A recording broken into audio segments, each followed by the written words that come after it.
In our lead story today, we travel to the southern edges of Gaza, where the Palestinian city of Rafah appears to be on the brink of full-scale invasion. With the Israeli government under Prime Minister Benjamin Netanyahu vowing a sweeping assault on the city and nearly the entire rest of the world warning that an assault would bring devastation on a massive scale, it appears that the Israel-Hamas war is moving closer to a deadly final phase. As of now, the situation on the ground is still fluid, with Israel taking limited early action to cut off choke points and means of egress in hopes that the forces of the militant terror group Hamas will be cut off and encircled within the city. To that end, Israel's opening move in its new chess game took place on May the 7th, when a tank brigade of the Israel Defense Forces, or IDF, rumbled along Gaza's southern border toward the city. The brigade seized a critical border crossing between Gaza and Egypt, which until the IDF's action had been the only route left to access Gaza by road without traveling through Israel. Another critical crossing, the Kerem Shalom, also had been closed down. It previously allowed road traffic into Gaza from southern Israel. At the time of writing, one border crossing into Gaza remains open, the Erez crossing in the north. But the Erez crossing is of little value now to the people encircled inside Rafah. But although these tank movements haven't yet been accompanied by the movement of larger military forces, at least at the time of writing, Israel's immediate objectives are clear. Said Israeli Defense Minister Yoav Gallant, quoting here, "This is the beginning of our mission to take out the last 4 Hamas brigades in Rafah. You should be in no doubt about that whatsoever." As for why Israel would shut down the Rafah and Kerem Shalom crossings, the answer is simple: isolation. According to the IDF, the Hamas organization boasted 24 battalions to its name before the Israel-Hamas war began in force in the aftermath of Hamas's devastating October the 7th terror attack into Israel. Since that time, Israel has dismantled 18 Hamas battalions, again according to the IDF, but in Rafah, 4 battalions remain. By now, Israel has largely cleared Hamas out of the rest of Gaza, although a limited number of Hamas forces have been able to regroup elsewhere. Rafah, though, is the group's final stronghold. It's likely that many of the organization's senior leaders are hiding inside Rafah, along with Israeli hostages who were taken into Gaza during the October 7th attack. How many of those hostages still survive?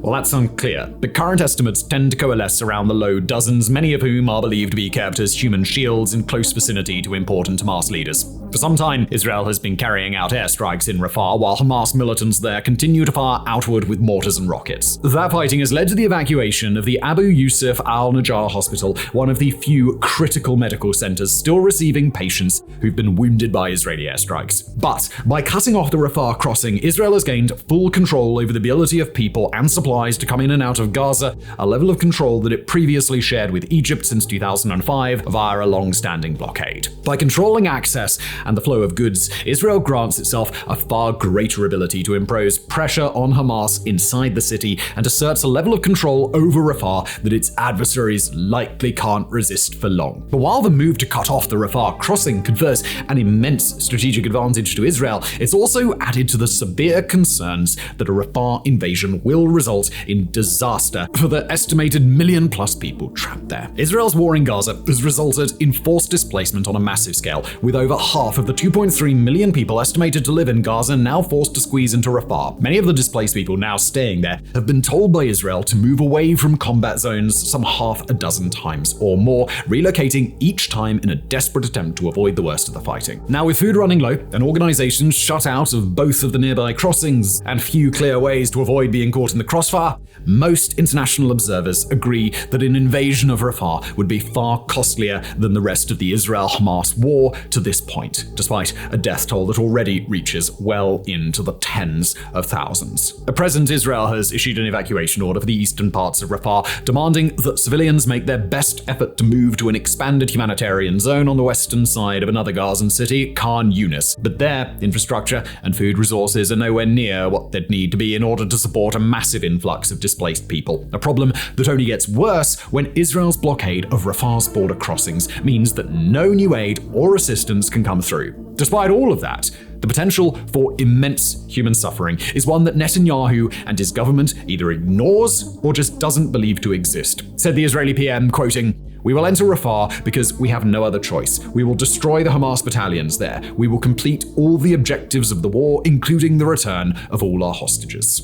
Internationally, Israel's partners across the globe have attempted to assert pressure in ways that might cause Israel to reconsider a Rafah operation. This past Tuesday, news broke out of Washington, D.C. that Israel's chief ally, the United States, has paused a shipment of weapons to Israel the week prior due to concern about how the weapons in question might be used during an invasion. These munitions included a total of 1,800 2,000-pound bombs and 1,700 500-pound bombs, with both types, but especially the heavier ones, liable to cause immense destruction when detonated in a city as population-dense as Rafah. The idea of an invasion there has been condemned as a so-called red line for American President Joe Biden, setting the American leader up for a moment of truth if Israel does move forward with an invasion. For Israel, it may be worth trying. America's recent presidents have a history of setting and then ignoring their own red lines, with the clearest example being former President Barack Obama's attempts to assert a red line against the use of chemical weapons by Syria's regime in the mid-2010s. Like Obama, who proved unwilling to place American boots on the ground when chemical weapons were deployed, the Israeli government may take a chance and hope that Biden follows in his former commander-in-chief's footsteps on the matter.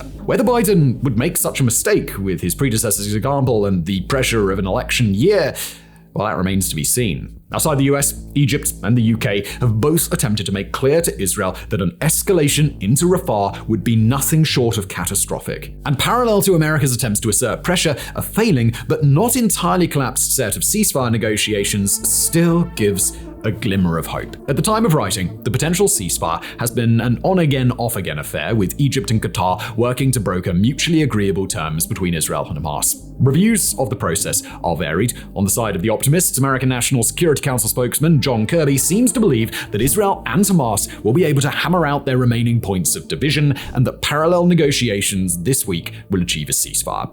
On the other hand, recent history suggests otherwise. In the days prior to Israel's tank advance in Rafah, Hamas claimed it had accepted the terms of a ceasefire only for Israel to dismiss that announcement as pertaining to a different set of terms than Israel was willing to consider. Both sides have continued to accuse each other of undermining and attempting to exploit the negotiation process for their own geopolitical gain, and while both have sent delegations for new rounds of talks, those talks are a prolonged and often bitter process. More likely than not, fighting will intensify before a ceasefire can be established, if it's established at all. For the time being, it appears that the US and the rest of Israel's close partners are drawing a distinction between the IDF's operations at these border checkpoints and the full-scale Rafah invasion that so many are dreading. Per US officials, these latest actions are more an attempt to cut off Hamas arms smuggling routes than an attempt to cut off Rafah entirely, although the level to which that distinction practically matters is another matter entirely. Not only does this technicality provide international leaders a bit of leeway to keep engaging with Israel, but it provides Israel a clear off-ramp into negotiations and a ceasefire, while allowing Israel to still heighten its military pressure campaign around Rafah in an attempt to force concessions from Hamas. Of course, that situation may well have changed by the time you see this video, when either a ceasefire comes through or the fighting that the world has tried so hard to avert really kicks off in force. As for how intense violence in Rafah might impact the ceasefire push, it's likely to increase pressure on both sides. On the one hand, military pressure bearing down on Hamas will likely make the terror group open up to a set of less favorable terms, especially if it appears that Israel will be able to target and take out Hamas leaders, perhaps freeing hostages at the same time. On the other hand, the international community has made it clear that a Rafah invasion will be condemned as a bridge too far in efforts to push Israel to the negotiating table. If the people caught in the crossfire are lucky, this increased pressure on both sides will see Israel and Hamas more open to establishing a ceasefire once the battle really kicks off. But just as likely, judging by the negotiating approach of both sides in this war, is that both may attempt to hold out without making concessions for as long as they can in hopes that the opposite faction may give in. And once that cycle begins, with Israel inevitably closing in on what it believes are Hamas's remaining battalions, the violence is likely to intensify even further, while the idea of making concessions becomes more and more painful for either side to stomach. All the while, the humanitarian crisis across Gaza has gotten even more severe than it already was. In southern areas where things are generally considered to be better in a relative sense, relief operations are estimated only to have enough fuel at a given time to make it through the next day, meaning that any delay or cessation of fuel shipments will almost certainly lead to that relief effort being paralyzed. A US-made aid pier currently waiting off the coast of Gaza is complete offshore, but weather conditions have yet to turn favorable enough to ram the pier into the Gaza shoreline as planned. Even when they are, the food that comes in via the pier will be barely enough to feed a quarter of the Gaza 1,000 population. And the situation in northern Gaza, where the heaviest fighting long since ended but hundreds of thousands still remain, is somehow even worse. There, the executive director of the World Food Programme has warned the population now experiences, quoting, full-blown famine, a state that global aid organizations worked for months to try and stave off. Said the executive director, Cindy McCain, quote, "It's so hard to look at, and it's so hard to hear. Also, there is famine, full-blown famine in the north, and it's moving its way south." Current predictions suggest that 1.1 million people in Gaza, nearly half the population, will be experiencing famine by mid-July, a grim benchmark waiting just 2 months away. In such conditions, the elderly, the sick, and children under the age of 5 are the most likely to starve. With hundreds of thousands on the brink of death by starvation and over 1 million more staring down a massive assault by the IDF, we can only hope that the powers that be in this war will choose to avert the worst of the destruction. Although Hamas and the Israeli government resolve to make war against each other, it is the millions caught in the middle who will experience the vast majority of the pain inflicted by both sides. And the window to avoiding that pain, it's closing fast. At the time of writing, Gaza appears within weeks of an unstoppable cascade of mass death and mass suffering, one that will play itself out at an immense cost to human life. Whether Israel chooses to engage in a major military assault on Rafah may well determine whether that cascade begins, and if it does, then there must be zero illusions where it will end. In our next story, we trace a path northward from Rafah to Moscow, where on May the 6th, Russia made an announcement that chilled the Western world to its core. According to the Russian Ministry of Defense, announcing on the eve of Vladimir Putin's inauguration to a 5th term in office, Putin himself has ordered a series of military exercises to practice the deployment of so-called tactical nuclear weapons. As for why such an exercise would be necessary, the Russian MOD did not mince words. The exercises are intended as a response to what Moscow claims are threats issued by France, Britain, and the United States, who Russia alleges are working to bring the world to the brink of war between nuclear powers. At the core of Russia's allegations are tens of billions of dollars in Western aid streaming into Ukraine, including some that have been deployed against Russia's territory, as well as the illegally annexed Isthmus of Crimea, which Russia sees as its own. According to Russia, the military drills will involve practicing both the preparation and the deployment of what Moscow describes as non-strategic nuclear weapons. The exercises will involve Russian missile forces, aviators, and naval personnel simulating use of Russia's estimated 1,558 non-strategic warheads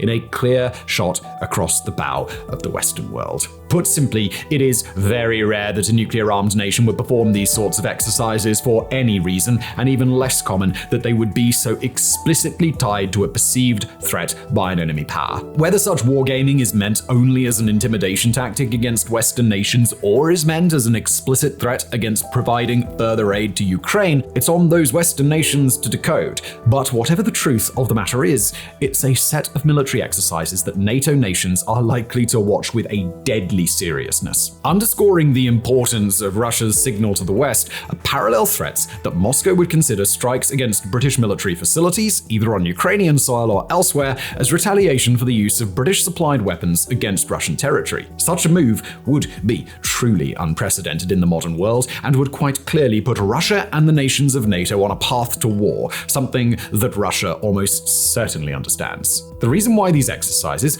and Russia's corresponding threats matter so much in this particular case is largely down to the question of what tactical nuclear weapons are and whether the distinction of tactical even really matters. Put simply, tactical nuclear warheads are warheads with a lower yield of explosive energy than larger so-called strategic nuclear warheads. They're on the scale that would allow, say, precision strikes on a part of a battlefield instead of wiping out the whole battlefield at once. They can be as small as a fraction of a kiloton, while, for comparison, the bomb dropped on Hiroshima in 1945 contained a 15-kiloton warhead.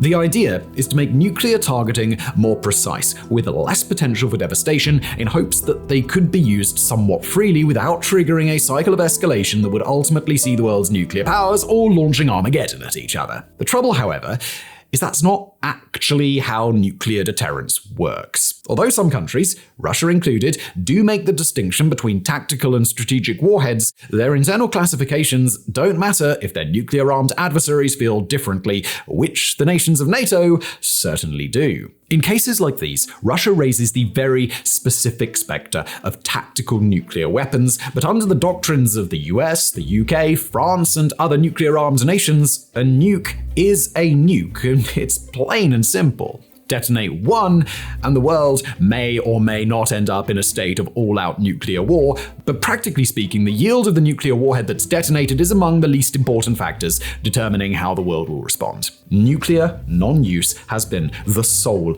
unbreakable rule of geopolitics for nearly 8 decades, and the first nation to break that rule simply has no way to control what the eventual repercussions will be. In the wake of Russia's invocation of tactical nuclear weapons, NATO nations and other global entities have expressed dismay at Russia's willingness to poke the nuclear bear in such a brazen way, said UN spokesman Stefan Dujarric, quoting, "Current nuclear risks are at an alarmingly high level. All actions that could lead to miscalculation, escalation with catastrophic consequences must be avoided." And for what it's worth, that sentiment isn't just focused toward Moscow. Western involvement in Ukraine and Western posturing in order to stave off a perceived Russian threat to NATO nations also represent an escalation of the nuclear risk that Dujarric warns about. Particularly notable is the continual insistence of French President Emmanuel Macron that France has not ruled out the prospect of sending troops to serve in Ukraine at scale, while British Foreign Secretary David Cameron has indicated that Britain will not attempt to prevent Ukraine from using UK-supplied long-range missiles against Russian targets. Russia has taken care to emphasize that these very provocations are the reason that it's announced tactical nuclear drills. Said Kremlin spokesman Dmitry Peskov, quoting, "It's a new round of escalation. It's unprecedented and requires special attention and special measures." In the wake of this announcement, the Kremlin summoned both Britain's and France's ambassadors to Russia to convey warnings around the perceived consequences that will come with a mutual cycle of escalation. But it's also worth noting that the prospect of Russia using tactical nuclear weapons has been on the minds of Western leaders for years, long before the Ukraine war settled into the long, slow grind of modern warfare that we see today.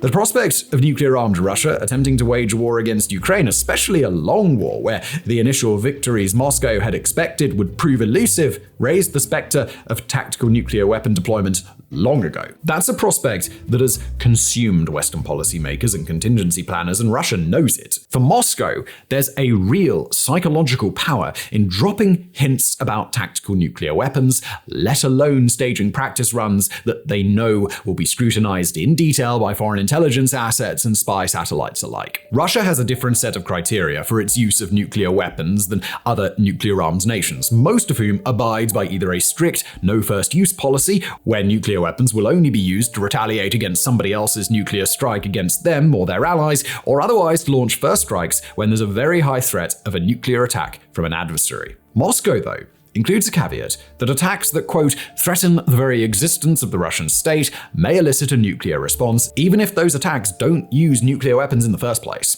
Russia isn't the only nation to include that sort of language. The United States allows for the use of nukes to, quote, defend the vital interests of the United States or its allies and partners. But Russia is the only major nuclear power to include the 1-2 punch of both that sort of language and a stunning willingness to invoke nuclear threats, as they've done in the last several days. Russia is vague about the precise conditions that would lead it to use tactical nuclear weapons on the battlefield, but when it comes to the strategic value of having these sorts of weapons, that vagueness is not a bug, it is a feature. Since the start of the Ukraine war, we've watched as Western nations have debated whether to send fighter aircraft, long-range missiles, and other potentially provocative weaponry in attempts to figure out where exactly Vladimir Putin's red line is. Now NATO and its allies have ascertained that it seems relatively safe to try pushing the envelope and allowing some of those advanced weapons into the fight, and it's no surprise and no coincidence that Russia responds by bringing the threat of nuclear escalation right back to the forefront.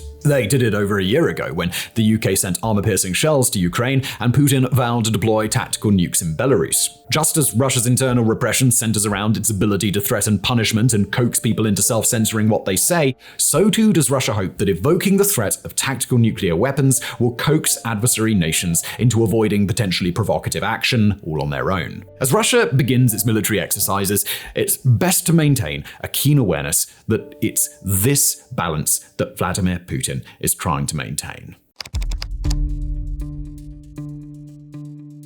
Right now, as most of the world's attention is focused on Rafah, events are unfolding in a small European nation that could have an outsized impact on the globe. Situated in the South Caucasus, Georgia covers a mere 69,700 square kilometers and is home to only 3.7 million people. Apart from during its short war with Russia in 2008, it's a place that has rarely made the international headlines. At least, that is, until now, because the last few weeks have seen this mountainous ex-Soviet country become ground zero for a very public battle over the wider region's future. On one side are the hundreds of thousands of protesters who've paralyzed parts of the capital of Tbilisi night after night, raging against a draft law they say will stifle dissent and freedom of speech. On the other stands the ruling Georgian Dream Party, which presents the new law as a matter of national security. Now, the law in question is the bill on transparency of foreign influence, currently awaiting its third reading in Parliament. If passed, it would require any organization that receives more than 20% of its funding from abroad to register as a foreign agent or face steep fines. So if that sounds a little bit abstract to get worked up about, you only need to hear the bill's colloquial name to understand what sparked these mass protests. Known to its opponents as the Russia Law, the bill mimics one passed by Moscow in 2012 that presaged a wider crackdown on civil liberties. A crackdown that, after the law's strengthening in 2022, saw all media that didn't toe the Kremlin's line effectively outlawed. For Georgia's protesters, the draft law therefore carries a symbolism far beyond its legal scope. Like many post-Soviet states, Georgia today feels itself adrift between two visions for the future. One that is grounded in Western institutions like the EU, and one that revolves around sticking close to Russia. Officially, Georgia is meant to be on a clear path towards the European vision. Article 78 of its constitution commits the government to working towards membership of the European Union and NATO, a move that polling shows is backed by 80% of the public. Unofficially, though, the Georgian Dream Party seems to be pulling the country in the other direction. Since Russia's full-scale invasion of Ukraine, the government in Tbilisi has increased trade with Moscow, refused to join Western sanctions, and blamed NATO for starting the war. Now, with the upcoming passage of the bill on transparency of foreign influence, Georgian Dream seems to be confirming its critics' worst fears, that the party wants to definitively abandon Georgia's pro-Western course. Certainly, Georgian Dream seems to be taking great delight in playing the Soviet-style boogeyman of the protesters' nightmares. The party's oligarch founder, Bidzina Ivanishvili, who made his fortune in the USSR, recently gave a speech where he rallied against the global war party he deemed responsible for the protests. As Politico notes, he also, quote, vowed to punish his criminal and treasonous political rivals after elections in October.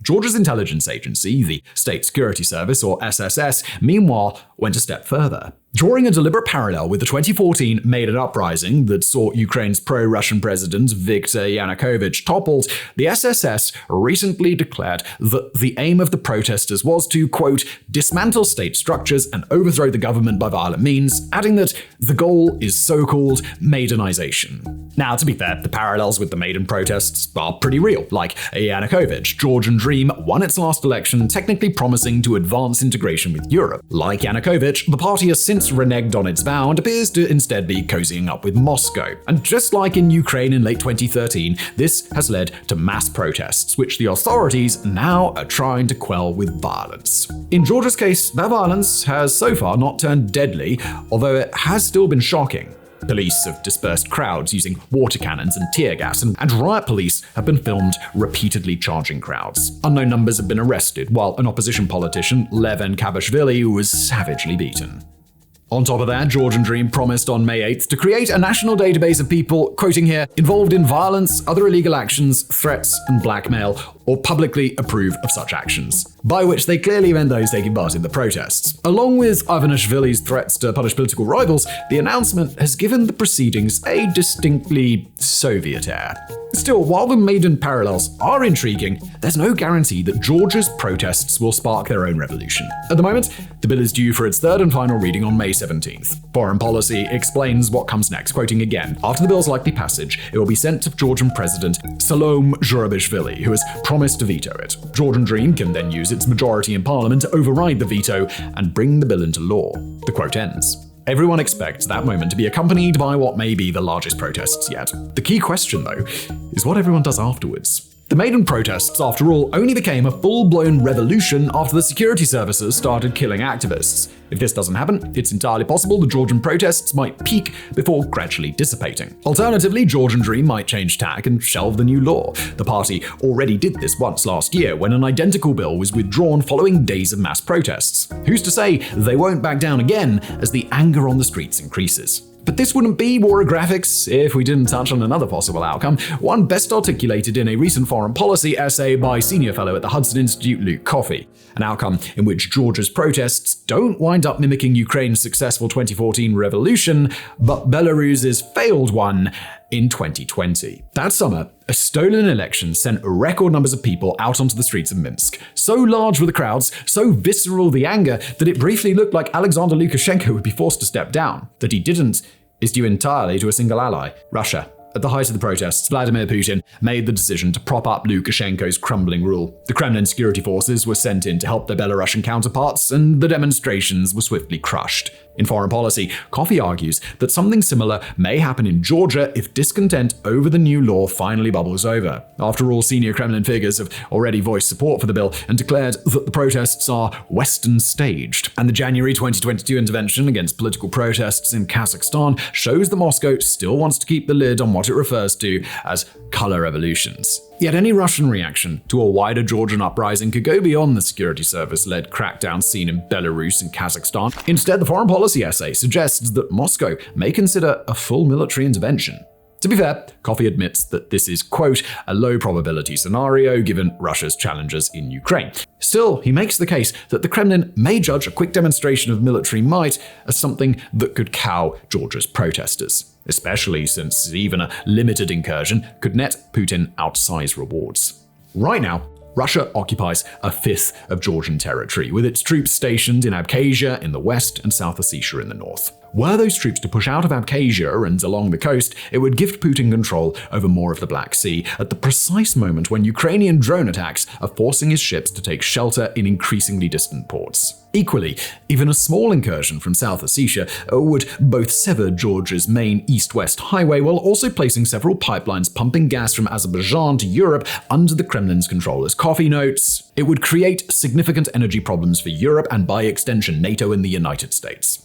Of course, this is only the most extreme among the possible outcomes, nor would it necessarily go Putin's way, even if he opted for it. Unlike in 2008, Georgia's armed forces today field some modern equipment, and thousands of Georgians are currently getting battlefield experience fighting Russia in Ukraine. Still, the fact this is even a possibility shows why the world should keep an eye on Georgia in the coming weeks. After all, here is a nation that's seemingly at a historical turning point, a moment when it could definitively swing towards Europe or forever abandon its dreams of joining the Western Alliance. The choice Georgia ultimately makes will have knock-on effects for other ex-Soviet states trying to forge new paths away from Russia. For that reason alone, these current protests are worth watching. And in our final story today, we take a trip down to the Red Sea, where after months of intermittent attacks on commercial and military vessels and a recent lull in action, Yemen's Houthi rebels are evolving into a new role as long-term antagonists in one of the world's most valuable sea lanes. The Houthis' most recent wave of attacks began on Friday the 26th of April. On that day, a Panama-owned and flagged crude oil tanker was targeted by two successive missile attacks, the first involving a single missile that exploded in proximity to the ship, and the second involving a pair of missiles that impacted the vessel directly. The Houthis claimed credit for the attack, indicating that the ship, named the Andromeda Star, weathered a direct hit. More news came just 4 days later when the United Kingdom's Maritime Trade Operations Centre announced that a ship travelling off the Yemeni coast had been damaged by a missile explosion in close proximity to the vessel. The ship in question was the Cyclades, a bulk carrier owned by a Greek company but flagged to Malta as identified by the US. On that same day, a second Houthi attack sent a drone on a flight path toward two American warships, the USS Philippine Sea guided missile cruiser and the destroyer USS Laboon, although that drone was shot down. Both attacks were claimed by Houthi spokesman and Brigadier General Yahya Saree. That same day, Italy announced that one of its own military frigates, the Virginio Fasan, had also shot down a Houthi drone, this time near the Bab el-Mandeb Strait that separates the Gulf Sea from the Gulf of Aden. A commercial ship in the proximity of the Virginio Fasan sustained minor damage after a missile targeting the ship exploded nearby. Then, providing context, US Central Command disclosed that the US had shot down an additional 5 drones the prior day. In combination, these attacks bring the total number of strikes launched by the Houthis to well past 50 in a combined, sustained drone and missile offensive that's been ongoing for months. The goal of these strikes has been broadly consistent: to disrupt global trade in the vital Red Sea in order to apply pressure to Israel and its global partners and lead them to end Israel's war against Hamas. To this point, the Houthis have sunk 1 vessel, killed 3 sailors, and captured 1 ship over the course of their offensive, but they've scored a handful of hits and done damage to a number of ships with missiles that explode in close proximity.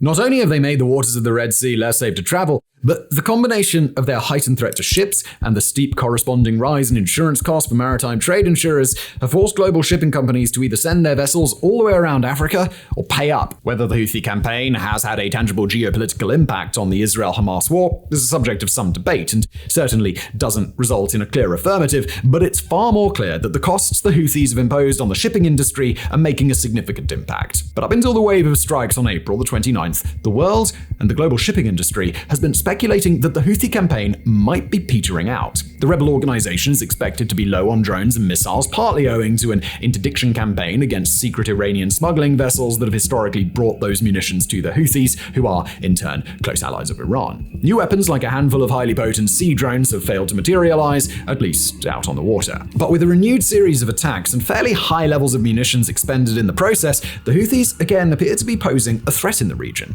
And as discouraging as the new wave of attacks was for a shipping industry that thought its troubles might be over, the wrinkles that came from yet another attack on Tuesday, April 30th, made for an even bigger headache. On that day, a container ship called the MSC Iran was targeted via a drone attack, for which the Houthis have since claimed credit. But the trouble is, the MSC Iran was not in the Red Sea or the Gulf of Aden. Instead, it had taken the long route that the Houthis had forced it to, making a trip from Portugal to Oman by traveling all the way around Africa's southern tip. When it was attacked, it was in the Indian Ocean, in an area that the Houthis hadn't yet shown that they could target. If there was anything the Houthis could have done to disrupt the status quo in their favor, it was to open an entirely new portion of the ocean to attack, and that's exactly what they've done. The results, of course, were serious enough to match. On May the 6th, the global shipping giant Maersk issued a warning to its customers that the so-called risk zone presented by the Houthis is expanding, leading to rising costs and greater delays. Maersk, a clear leader in the shipping industry, announced that its vessels would have to lengthen their journeys further and projected the new set of shifts in shipping routes would result in an industry-wide drop in shipping capacity of up to 20% in the next 3 months. Prices are expected to sharply increase, and global insurers now expect that shipping disruptions will persevere at least until the end of 2024, just to compensate for the disruptions that have already taken place. And as the Houthis have watched global shipping try and shift to accommodate their new offensive capacity, they've issued another threat, one that ties neatly back to our lead story of the day. If Israel invades the Gazan city of Rafah, the Houthis will attempt direct attacks on shipping targets in the eastern Mediterranean. Whether or not the Houthis have the capacity to launch such attacks isn't in doubt. In fact, the organization has attempted to launch long-range strikes at Israel on several prior occasions, and the missiles and drones they stockpile are believed to be capable of carrying out such a strike, at least in theory. They haven't been successful in carrying out strikes on Israel, at least not yet, but their recent strikes in the Indian Ocean lend the rebel group a certain added credibility. Given the Houthis' ability to force the shipping industry to shift to accommodate them in the Red Sea, even despite a relatively low success rate in scoring hits on the ships they target, the prospect of Houthi missiles and drones even encroaching on the eastern Mediterranean might be a bit much for these companies to stomach. Exactly how that might impact Israel's decision-making around an invasion of Rafah is difficult to say, but if shipping companies and insurers react to prospective Houthi strikes in Israel's vicinity in the same way they reacted to Red Sea strikes, then Israel's own ports are likely to feel some significant pain. Beyond just the immediate impact of this new wave of Houthi attacks, it appears entirely likely that the world will now need to adjust its strategic thinking around the Houthis somewhat. Their missile and drone campaign against Western shipping hasn't been exceptionally lethal, but even if it's regarded as more of a nuisance campaign, that nuisance isn't going away anytime soon. And even if that nuisance label is all we affix to the Houthis, they're still a nuisance that's all but blocked off access to the critical Red Sea. As their impact broadens, or even just their threat of a potential impact broadens, the world is forced to adjust in kind. Whether the Western world is thrilled about their presence or not, the reality of the Houthis is growing increasingly complex. They are a well-armed, well-resourced organization that is firmly entrenched on its own territory. They're broadly popular, or at least tolerated in most of Yemen, and they aren't under the existential threat from the internationally recognized Yemeni government, at least not without backing. While the United States and the United Kingdom have been willing to engage in airstrikes, they and the rest of the world are broadly opposed to putting boots on the ground to deal with the Houthi issue, due in part to a vast, ongoing humanitarian crisis in Yemen that the powers of the world have been dancing around for nearly a decade. After their first long campaign of strikes, their Act 1 if you will, the Houthis have introduced themselves to the world with this new, resurgent, and broadening threat of the past few weeks. They've showed that they're going to be a thorn in the sides of the entire Western world for as long as they'd like. The Houthis have always presented their drone and missile campaign as a way of getting at Israel, and that's certainly a motivating factor, but they've likely had a second motive from the start. Strike enough targets, cause enough chaos, and they go from ignored rebel group in a backwater country to the party sitting across from the Western world in peace negotiations. If legitimacy is what the Houthis have really been after, then it appears that their campaign is working. Not in a way that would make them beloved by the Western world, but in a way that transforms them into a regional player that is too big to simply ignore.